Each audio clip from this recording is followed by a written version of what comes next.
நம்ம கௌதம் வந்துட்டு உண்மையிலேயே ரொம்பவே மனசுடைஞ்சு போயிட்டாருன்னு தான் சொல்லணும். ஏன்னா, தன்னை பெத்த அம்மா வந்து பார்த்தீங்கன்னா, இப்படி உயிருக்கு போராடுற நிலைமையில இருக்கும்போது தான், நமக்கு அவங்க தான் நம்மள பெத்தது அப்படின்ற ஒரு விஷயமே வந்து பார்த்தீங்கன்னா தெரிய வருது அப்படின்னு சொல்லிட்டு வந்து நெனச்சு, ரொம்பவே வந்து பார்த்தீங்கன்னா ஃபீல் பண்றாரு. அதே சமயம் நம்ம ரேவதி வந்துட்டு சாகறதுக்கு முன்னாடி எல்லாத்தையுமே டீட்டெயிலிங்கா சொல்லிட்டு தான் போறாங்க. அதாவது நீ வந்து பார்த்தீங்கன்னா கௌதம் அதாவது இலக்கியா, ஜானகி அந்த குடும்பமே வந்து பார்த்தீங்கன்னா கிடைச்சது உன்னோட வரம். என் கூட இருந்திருந்தா, அதாவது நான் பெத்து உன்ன வளர்த்திருந்தா கூட, இந்த மாரி ஒரு சிச்சுவேஷன்ல உன்ன வச்சிருந்திருப்பேனா அப்படின்னு கேட்டா, கண்டிப்பா வந்து பார்த்தீங்கன்னா, நான் இல்ல அப்படின்னு தான் சொல்லுவேன். ஏன்னா, நீ வந்து பார்த்தீங்கன்னா, எந்த அளவுக்கு வந்து என் கூட சந்தோஷமா இருந்திருப்ப.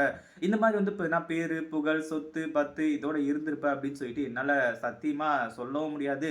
அத வந்து பார்த்தீங்கன்னா, நெனச்சு பார்க்கவும் முடியாது. ஆனா, என்னோட பெஸ்ட் ஃப்ரெண்டான ஜானகியோட வீட்ல நீ வளர்ந்தது, ஜானகிக்கு பையனா, அதாவது உண்மையான பையனா வந்து பார்த்தீங்கன்னா, ஜானகி வளர்த்தது.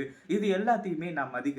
அந்த ஒரு காரணத்தினால தான் நான் வந்து பார்த்தீங்கன்னா, உன்கிட்ட நான் தான் உன்னோட அம்மான்னு சொல்லிட்டு வந்து சொல்ல முடியாத ஒரு சிச்சுவேஷன் வந்து பார்த்தீங்கன்னா, எனக்கு உருவாக்கிடுச்சு. அப்படி இப்படின்ற மாரி வந்து சொல்லி, இப்போ நம்ம இவங்க அதாவது ரேவதி இருந்துட்டு கௌதம் கிட்ட எல்லாத்தையுமே டீட்டெயிலிங்கா சொல்லியிருக்காங்க. அதுக்கு முன்னாடி என்னவெல்லாம் நடக்குது அப்படின்னு சொல்லிட்டு பார்க்கறதுக்கு முன்னாடி, இப்ப தான் நம்ம சேனலுக்கு ஃபர்ஸ்ட் டைம் வரீங்க அப்படின்னா, கீழ இருக்க சப்ஸ்கிரைப் பட்டன பிரஸ் பண்ணிக்கோங்க. இப்போ நம்ம கௌதம்க்கு உண்மை தெரிஞ்ச உடனே ஓடோடி வந்து பார்க்குறாங்க. அதாவது நம்ம அ ரேவதிக்கு வந்து இப்ப என்ன அவ்ளோ நாள்லாம் கிடையாது.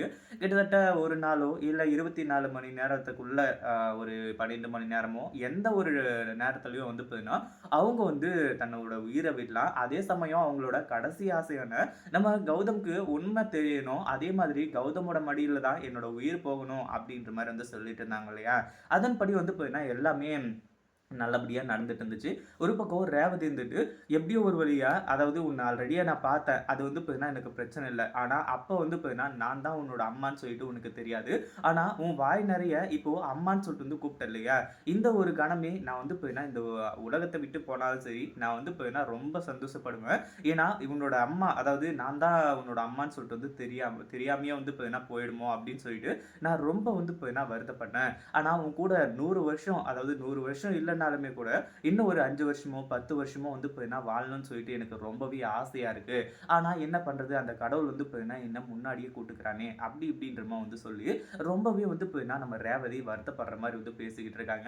அதே மாதிரி நம்ம ஜானகி, அதுக்கப்புறம் இலக்கியா, ஜானகியோட குடும்பம், இது எல்லாத்தையும் பத்தியுமே வந்து பார்த்தீங்கன்னா சொல்றாங்க. ஜானகி அதாவது யாரா இருந்தாலுமே அந்த இடத்துல இருந்திருந்தா, கண்டிப்பா இந்த மாரி தான் பண்ணியிருப்பாங்க.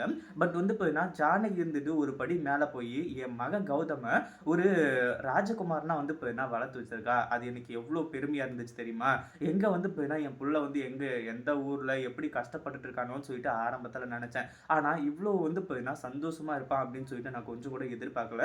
நீ அந்த குடும்பத்த எப்பவுமே கைவிட்டுருக்க கூடாது. அதே மாதிரி எஸ்எஸ்கே தான் உன்னோட அப்பா அப்படின்ற ஒரு விஷயத்தையும் நம்ம ரேவதி வந்து பார்த்தீங்கன்னா சொல்லிடுறாங்க. கடைசியில வந்து பார்த்தீங்கன்னா, அவங்க நம்ம கௌதம விட்டு போனதுக்கு அப்புறமா, கௌதம் வந்துட்டு அந்த இடத்துலயே உட்கார்ந்து நம்ம ரேவதிய கட்டிப்புடிச்சு கதறி அழுதுட்டு இருக்காங்க.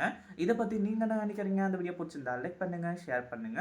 இப்பதான் நம்ம சேனலுக்கு ஃபர்ஸ்ட் டைம் வரீங்க அப்டின்னா சப்ஸ்கிரைப் பண்ணிக்கோங்க.